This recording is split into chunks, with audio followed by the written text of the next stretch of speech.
Okay guys, nandito kami sa Sorsogon sa Sports Complex. Ayan oh. Pabalik na kami ng Maynila. Dinaan na lang namin dito para sulit talaga yung rides.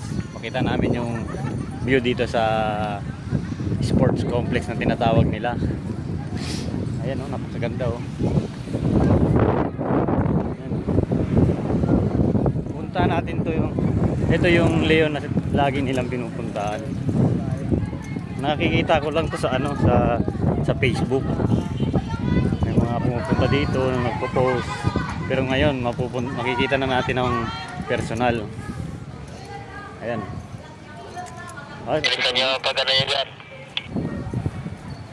ito nga guys, yan oh. Yan pala yan.